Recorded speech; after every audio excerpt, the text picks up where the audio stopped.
I keep hearing the same story from people who finally decide to upgrade their rig. They see a flashy listing with a sleek case, a big-name GPU, and a ready-to-play claim. They hit buy. And a week later they're staring at a machine that either overheats in the middle of a match or sits on the desk taking up more space than they expected.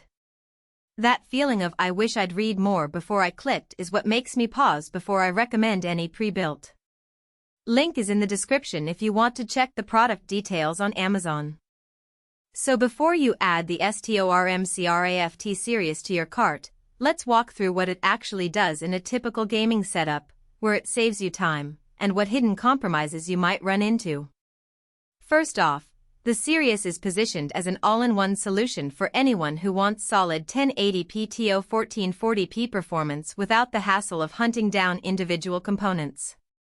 The box arrives with an Intel Core i5-14400F, an RTX 5060, 16GB of DDR4 RAM that's already lit up with RGB, a 1TB NVMe drive and a tempered side panel that shows off the lighting.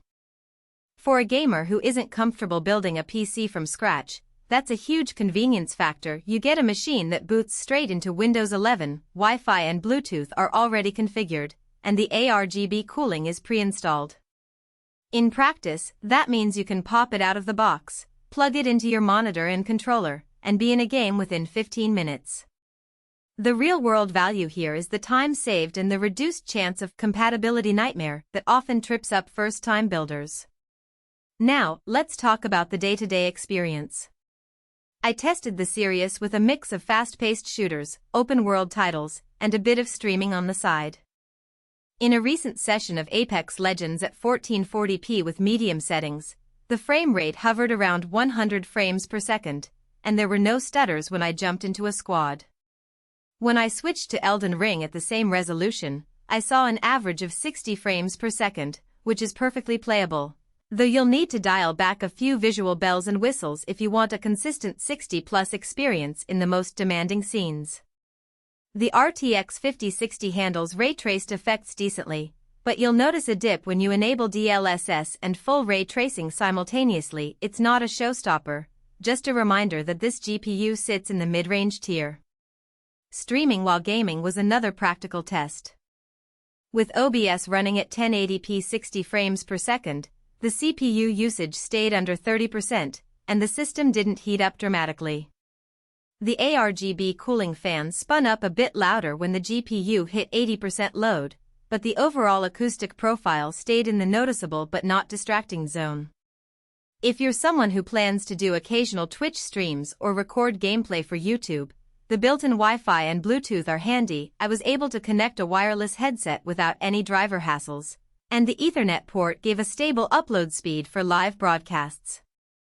On the flip side, there are a few practical weaknesses you should be aware of before you press purchase. The case dimensions, roughly 16.6 by 10.2 by 14.4 inches, mean this isn't a tiny desktop you can slip under a standing desk.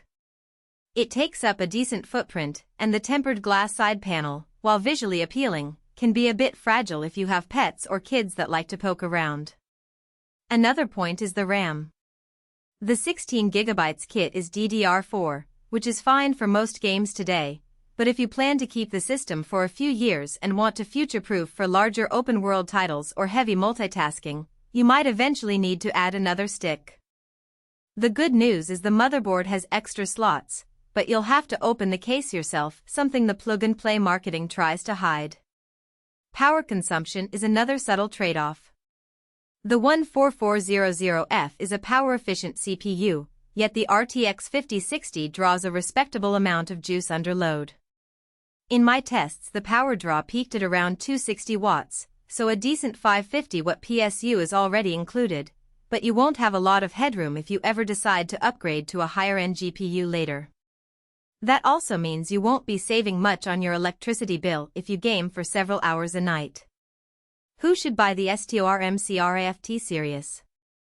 If you're a casual to mid-core gamer who wants a machine that can handle today's top titles at 1080p or 1440p, values a clean, RGB-lit look, and doesn't want to spend a weekend assembling parts, this is a solid pick.